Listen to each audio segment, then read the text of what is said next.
Hai guys, selamat datang di channel ini. Hari ini gue mau ngebahas lagi dan lagi film yang bergenre horor psikopat.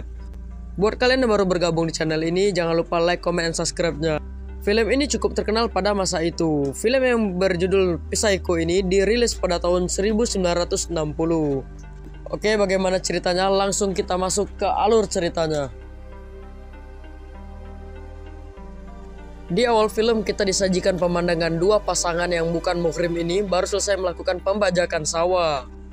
Baru mulai sudah seperti ini ya guys ya. Kedua pasangan ini bernama Sam tidak pakai Sudin dan kekasihnya ini bernama Marion. Mereka berdua sedang membahas bagaimana tentang hubungan mereka ini, mau serius atau enggak. Aduh, ternyata luar negeri juga kayak gitu ya guys. Gua pikir cuma orang Indonesia aja yang butuh kepastian. Sementara Sam adalah seorang ayah dan Marion adalah seorang pelakor. Aduh, bingung ya. Marion berprofesi sebagai sekretaris kantor di perusahaan yang cukup terkenal. Hari itu Marion mendapatkan seorang klien yang datang bersama bosnya. Dikarenakan kliennya ini adalah orang kaya, kliennya ini tidak segan-segannya menggoda Marion di depan bosnya sendiri guys. Wah, tujuan datangnya klien ini mendatangi Marion karena dia ingin membeli sebuah rumah untuk anaknya. Hal yang membuat Marion tercengang adalah kliennya ini memberikan Marion uang bukan berbentuk cek, melainkan cash. Bayangkan, itu cash segepok banyak gitu ya guys ya, ngitungnya aja lama. Karena uang tersebut berjumlah $40.000 yang kalau dirupiahkan itu setara 500 juta lebih lah gitu. Bos Marion pun berkata dan menyarankan Marion untuk menyimpan uang itu ke bank karena jauh lebih aman. Bukannya pergi ke bank, Marion malah singgah ke rumahnya dan berganti pakaian. Di sini rupanya Marion bukannya pergi ke bank, melainkan dia akan membawa kabur uang tersebut dikarenakan dia dan Sam membutuhkan uang untuk mereka berdua menikah. Wah, bahaya itu mbak. Dan Marion pun langsung terburu-buru untuk mengemasi semua pakaiannya. Dia tidak lagi berpikir jernih. Dia langsung mengambil uang tersebut dan memasukkan ke tas miliknya. Dia berencana membawa kabur uang itu dan pulang ke kampung halamannya. Di mana itu kampung halamannya? Ya, California. Marion pun pergi tanpa diketahui oleh siapapun. Dia pergi sendiri dengan mengendarai mobil miliknya. Dikarenakan perjalanan ke California itu cukup jauh, memakan waktu selama 2 hari, Marion pun akhirnya terlelap di mobilnya. Dia pun beristirahat di mobilnya hingga dia tertidur di pinggir jalan. Hingga esok paginya, Marion pun dikagetkan oleh seorang polisi yang membangunkannya. Sebenarnya nggak aneh ya kalau polisi itu ngebangunin Marion. Karena Marion ini membawa kabur uang, jadi Marion ini langsung panik dong. Polisi itu yang melihat gerak-gerik Marion dan ekspresi Marion merasa agak curiga. Marion pun langsung berkata, "Aku tidak membuat kesalahan, boleh aku pergi sekarang?" kepada polisi tersebut. Dan akhirnya Marion pun menjalankan mobilnya. Di dalam mobil, Marion sambil berkata-kata di dalam hatinya, "Ada apa ini? Mengapa polisi itu terus mengikutiku?" Karena Marion merasa tahu polisi itu terus mengikuti dirinya, dia pun singgah ke showroom mobil. Dia ingin membeli mobil baru dan menjual mobil lamanya, dan membayar mobil tersebut menggunakan uang yang ia bawa kabur. Dengan cepat, Marion pun langsung memilih mobil mana yang akan ia beli dan ditukarkan dengan mobil lamanya, agar menghilangkan jejaknya dari polisi tersebut. Dan benar, polisi itu tidak lagi mengikuti Marion. Marion pun melanjutkan perjalanannya. Di situ, hati Marion sedikit lega. Walaupun perasaan dia sekarang sedang campur aduk karena dia baru pertama kalinya melarikan uang dari perusahaan seperti ini. Selama perjalanan, Marion terus berbicara dalam hatinya. Dia merasa bahagia, takut, dan gelisah karena dia belum pernah memegang uang sebanyak ini dan membawa kabur. Tak terasa, hari pun sudah mulai gelap. Dan seketika hujan lebat pun melanda daerah tersebut. Dan Marion pun memberhentikan mobilnya. Dia pun melihat hujan yang sangat lebat ini dan dia pun tidak yakin untuk terus mengemudi. Marion pun akhirnya berpikir untuk mencari sebuah penginapan atau hotel terdekat. Dan akhirnya Marion pun berhasil menemukan sebuah motel sederhana yang ada di pinggir jalan. Scene pun berpindah di mana Marion telah sampai di dalam motel tersebut. Marion pun memesan sebuah kamar kepada seorang laki-laki yang bernama Norman. Tidak pakai Kamaru ya guys ya. Norman adalah seorang pengurus sekaligus pemilik hotel tersebut. Setelah Marion mengisi namanya di dalam buku tamu, Marion pun meminta kunci kamarnya dan meninggalkan Norman yang akan membawakan kopernya dari mobil. Setelah tiba di kamar, Marion pun memindahkan uang tersebut ke dalam koran. Marion mendengarkan suara teriakan ibunya Norman langsung melihat ke jendela. Yang berada tepat di depan hotel ini adalah rumah Norman, dan ia pun melihat sosok wanita tua yang berada di depan jendela. Terdengar suara ibunya Norman sedang memarahi Norman. Marion pun menanyakan hal tersebut kepada Norman, namun Norman berdalih bahwa ibunya sedang sakit dan tidak mau diganggu. Norman pun datang dengan membawa makan malam untuk Marion. Marion pun mengajak Norman untuk menemaninya makan malam, namun Norman lebih menawarkan Marion untuk makan di tempat ia berjaga. Setibanya mereka berdua di ruangan Norman, Marion cukup terpukau dengan pajangan-pajangan yang ada di dinding. Banyak burung-burung dan hewan-hewan lain yang telah diawetkan terpajang di ruangan Norman. Norman pun bercerita bahwa dia hanya tinggal berdua bersama ibunya. Ayahnya telah lama meninggal. Norman juga cerita kepada Marion bahwa ibunya sedang mengalami depresi berat dikarenakan pacar dari ibunya telah meninggalkan dirinya. Begitu saja. Dikarenakan Marion sedang makan, Norman pun tidak melanjutkan ceritanya mengapa pacar ibunya meninggalkan ibunya begitu saja. Dan semenjak itu ibunya Norman menjadi temperamen dan menjadi emosional terhadap Norman hingga sekarang ibunya jatuh sakit.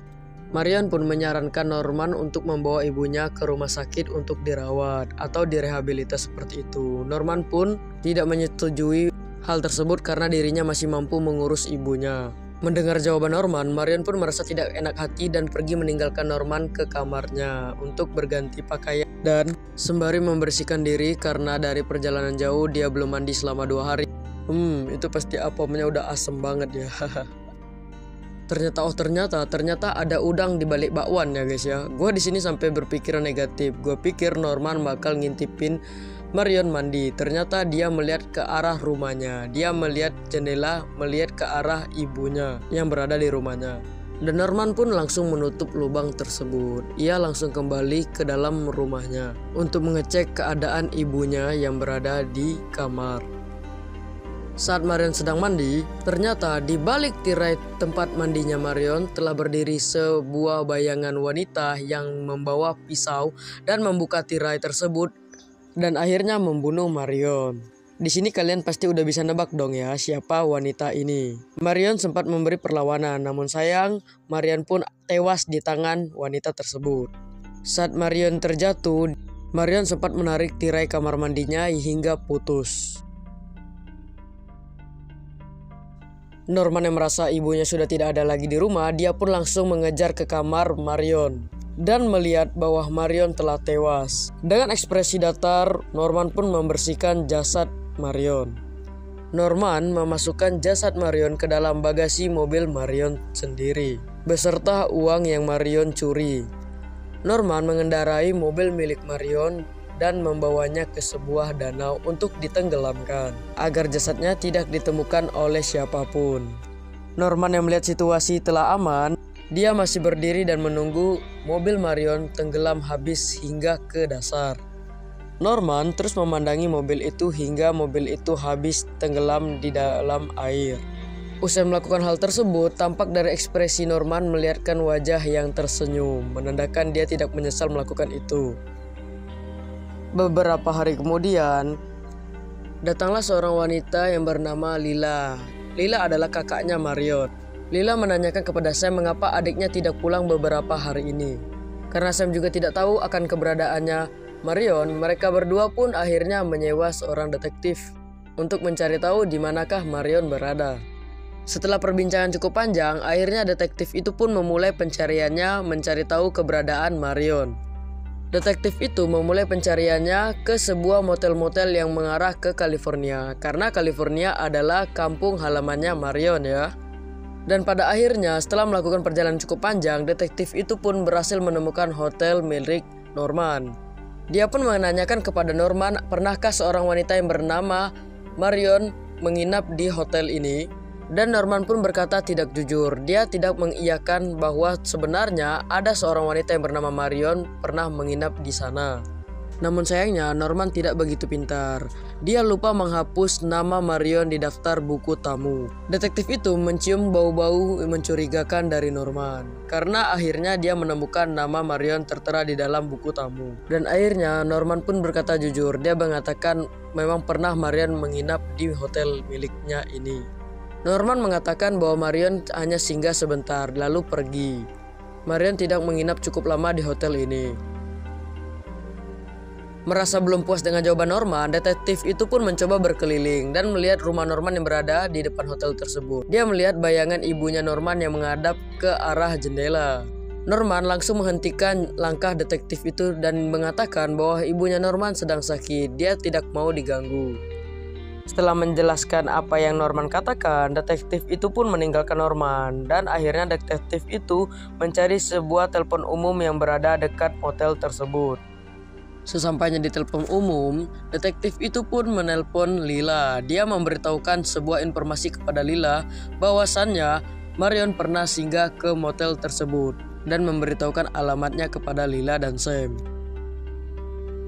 Usai menelpon, detektif itu ternyata menghampiri rumahnya Norman. Dia masih penasaran alias kepo lah ya kepada ibunya Norman. Ia memasuki rumah Norman dan mencari tahu di mana keberadaan ibunya Norman. Namun naasnya pintu pun terbuka. Detektif itu mengendap-endap. Dan tiba-tiba dari arah depan detektif itu langsung dikejutkan oleh ibunya Norman yang membawa pisau dan menikam detektif itu hingga tewas. Kembali ke Layla. Layla yang masih menunggu kabar terbaru dari detektif tersebut akhirnya memutuskan untuk pergi ke hotel yang telah diinfokan oleh detektif tersebut. Layla mengajak Sam untuk pergi dengannya, namun sayang Sam tetap memaksa Layla untuk tetap tinggal di sana. Setibanya Sam di hotel Norman, dia tidak menemukan adanya orang, kecuali bayangan ibunya Norman yang berdiri di depan jendela. Akhirnya Norman memutuskan pulang kembali menemui Layla, dan mengatakan tidak ada seorang pun di hotel tersebut, termasuk detektif itu. Karena kecurigaan mereka berdua semakin kuat, Lila dan Sam pun akhirnya menemui seorang sheriff yang berada di kota tersebut. Setibanya Lila dan Sam di rumah sheriff tersebut, Lila dan Sam pun langsung bercerita dan meminta informasi lengkap tentang keluarga Norman. Mendengar laporan mereka berdua, sheriff ini cukup terkejut karena setahu sheriff ini, ibunya Norman itu telah meninggal dan istrinya sheriff ini mendatangi hari pemakaman di mana ibunya Norman dimakamkan. Istri sheriff tersebut pun juga memberitahu kepada mereka bahwa ibunya Norman telah meninggal selama 10 tahun yang lalu. Lila dan Sam pun dibuat bingung oleh perkataan sheriff tersebut. Jikalau ibunya Norman telah meninggal 10 tahun yang lalu, lantas siapakah sosok wanita yang berada di balik jendela rumahnya yang duduk setiap malam? Beberapa hari kemudian, sheriff tersebut mendatangi hotel milik Norman dan dia tidak menjumpai siapapun selain Norman yang ada di hotel tersebut, termasuk di rumahnya Norman. Merasa belum puas dengan jawaban bapak sheriff tersebut, akhirnya Lila dan Sam pun memutuskan untuk datang ke hotel milik Norman itu. Mereka pun berpura-pura menjadi pasangan suami istri yang baru menikah dan ingin menyewa sebuah kamar. Setelah memesan hotel, mereka pun akhirnya meninggalkan Norman. Rupanya mereka mengendap-endap memasuki kamar di mana Marion pernah menginap sebelumnya. Mereka pun mengecek seluruh ruangan, termasuk kamar mandi. Mereka pun menemukan tirai kamar mandi yang telah terputus dan sedikit noda darah yang masih tersisa di kamar mandi itu. Lila yang tidak tahan akan hal ini, dia pun akhirnya memutuskan untuk mengendap-endap kembali memasuki rumah milik Norman. Dia ingin mencari jawaban yang sebenarnya, apa yang telah terjadi sebenarnya. Akhirnya Lila pun memberanikan diri untuk memasuki rumah Norman, dan Sam pun menjadi pancingan untuk berbicara kepada Norman dan berbincang-bincang di luar. Sementara Lila yang akhirnya berhasil masuk ke dalam rumah Norman masih mencari tahu sosok sebenarnya ibunya Norman. Apakah benar ibunya telah meninggal? Di luar, Sam yang telah mulai kehabisan bahan obrolan, ternyata Norman menyadari hal tersebut. Norman pun akhirnya mengambil sebuah benda dan akhirnya memukulkan kepada Sam hingga dia jatuh pingsan. Lila yang sedari tadi masih menelusuri rumahnya Norman, akhirnya dia bersembunyi karena dia menyadari keberadaan Norman. Tak sengaja Lila melihat sebuah pintu yang berada di bawah tangga. Dia pun memasuki pintu tersebut dan akhirnya mendapati sebuah wanita yang tengah duduk di kursi. Lila yang berpikir itu adalah ibunya Norman akhirnya mendekati, dan betapa kagetnya Lila ketika dia melihat itu hanyalah sebuah tengkorak yang dipakaikan baju. Tiba-tiba hal mengejutkan pun terjadi. Norman pun berlari dengan membawa pisau dan memakai baju seperti ibunya. Norman berniat untuk membunuh Lila, namun sayang Sam cepat menolong Lila dan menangkap Norman dari belakang. Tak butuh waktu lama, akhirnya Sam pun dapat melumpuhkan Norman dengan mudah. Keesokan harinya Norman pun dites kejiwaannya dan Norman pun telah dinyatakan memiliki kepribadian ganda. Ternyata yang melakukan pembunuhan selama ini bukanlah Norman, melainkan jiwa kepribadian gandanya yang berperilaku seolah dirinya adalah ibunya. Sementara jiwa Norman aslinya tidak seperti itu. Sebenarnya Norman cukup dikenal sebagai pemuda yang baik, namun sayangnya kepribadian gandanya telah mengambil alih sebagian dari hidupnya.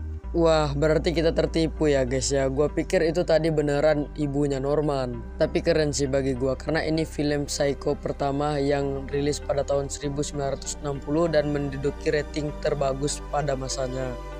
Oke guys, gue mau ngucapin terima kasih buat kalian yang udah nonton video ini dari awal hingga akhir. Bagi kalian yang memiliki film-film bagus buat di-review, boleh komen di bawah.